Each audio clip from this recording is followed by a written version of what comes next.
President Trump was caught red-handed here scamming his supporters. And not only that, but scamming his closest supporters. So the New York Times reports on the following. Let me read this to you. This is kind of heartbreaking. Stacey Blatt was in hospice care last September listening to Rush Limbaugh's dire warning about how badly Donald J. Trump's campaign needed money when he went online and chipped in everything he could, $500. It was a big sum for a 63-year-old battling cancer and living in Kansas City on less than $1,000 per month. But that single contribution, federal records show it was his first ever, quickly multiplied. Another $500 was withdrawn the next day, then $500 the next week, and every week through mid-October without his knowledge until Mr. Blatt's bank account had been depleted and frozen. When his utility and rent payments bounced, he called his brother, Russell, for help. What the Blatt soon discovered was $3,000 in withdrawals by the Trump campaign in less than 30 days. They called their bank and said they thought they were victims of fraud. It felt, Russell said, like it was a scam. Come to find out, what happened was this. The Trump people, because they were falling behind in the money race, they weren't doing nearly as well in the money race with Biden.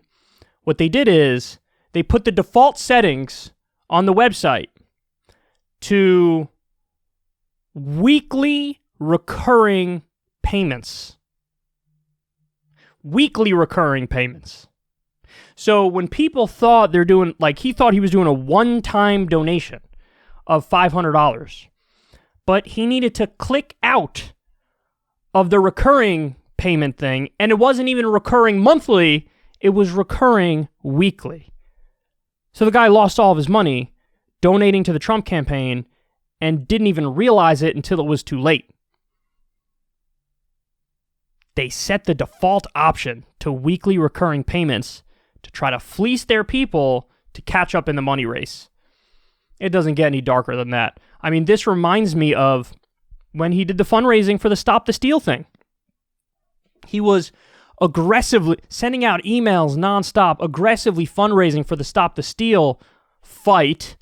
Like, oh, we need to make sure we have, enough money in the bank, a war chest to fight back against the rigged election, and we need money for the lawsuits, and we need money for this, and we need money for that.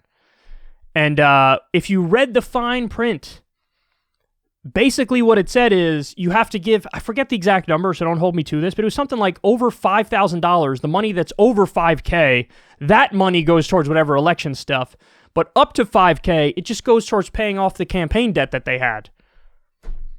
And who knows, maybe some of it went into the Trump family's pockets, plural. Who knows? Does this sound like it's, making America great again or draining the swamp? Is that what this is? No, this is classic Trump. A lot of people don't know the backstory of Trump when he was coming up, but there was reporting on this during the 2016 campaign, to be fair, and it may have even been in 2015 during the Republican primary. You had a list, a who's who of every plumber and electrician and whatever, construction people that he ever worked with. Person after person after person would say, he stiffed me when I went to go get my payment. I did a whole hotel for him, or I did a whole golf course for him, and I did the whole ballroom, and it cost X amount of money, and he stiffed me. He didn't pay me anything. This is a guy whose businesses went bankrupt 6 times. He's on the record basically saying, well, fuck the workers. I got to get out with as much as I possibly can. This is the kind of guy that we're talking about. I mean, this is dark, man. And I actually feel really bad for his most ardent supporters and believers, because that's what this guy was. This guy loved him so much, he listened to a Rush Limbaugh segment and was like, I need to save Trump, so I'm going to give him $500 even though I have next to nothing in the bank. And this guy got had.